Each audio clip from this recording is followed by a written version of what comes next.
Good morning and welcome to Going to Work with Gena. This morning we have Wesley who is here. He's going to do the functions of the machine, which is a algebra class game.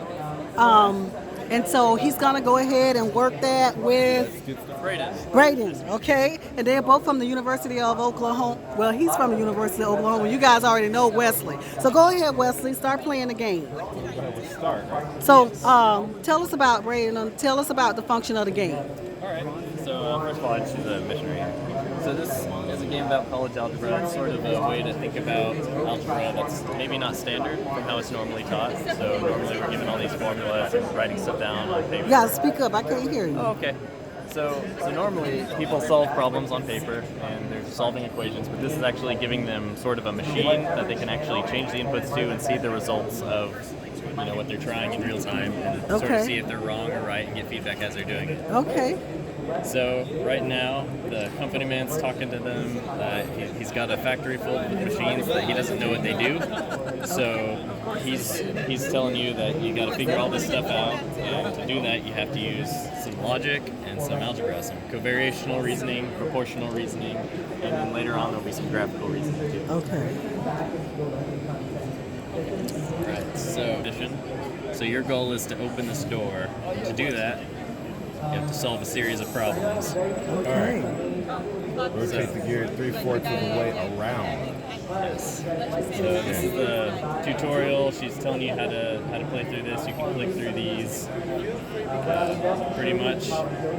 Half of the way around from its current position. Yes. So that'd be 15, right? Yeah, 15. Great. So I can already tell you you're gonna be good at this. A lot of people think they have to subtract the number, they have to do 10 around, but really you're choosing the number you want to turn it to. So sort of a different way of thinking about problems. Rotate the gear 1/4 of the way around from its current position. Okay, so that's going to be now.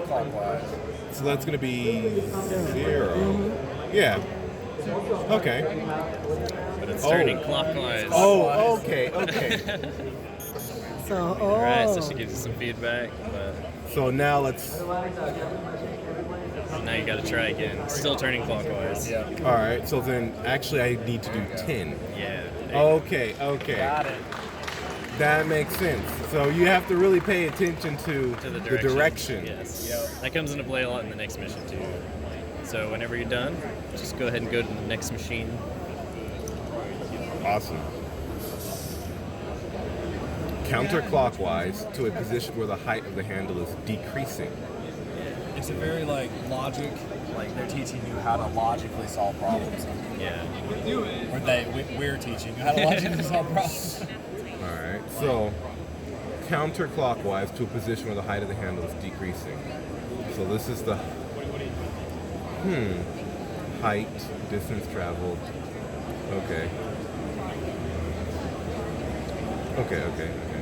So and it's going counterclockwise. Yes. Okay. So then I'm going to want to rotate it 1/4. Well, 1/4 will get you Up. Oh, he's going up. So I actually have to go 3/4. It's good, but I didn't understand. Because that would bring it all the way to here. So let's go. Let's try it out. So what you see is at that point when it's at the bottom, it's actually no longer decreasing. It starts It's no longer increasing. increasing or decreasing. It's at the apex. So it's at the. Okay. Yeah. I think I get it now. So when it is decreasing, Right. So it has to be between 1/2 and 3/4. Okay. Well, it would be literally. I mean, it could be anywhere along But this between line. 1/4 and Right. 3/4. It would So- be 1/2. Yeah. There you go. I get it now. Okay. Because you have the visual aid here. Right. That makes sense. Yeah. That makes a lot of sense. Yeah, Okay. This game is much trickier, yes, I can but see. it's the target audience is also college algebra students. So. Yeah. Right. Okay. That makes There you sense. go. And that's only the first one of this problem. Because that one, it teaches you a lot about how to actually read the graph. Yes. Yeah. Okay. So it's covariational reasoning, graphical reasoning, and Yeah. proportional reasoning. So Wesley, thank everybody for going to work with Gena. Thank you very much for going to work with Gena. It's our pleasure.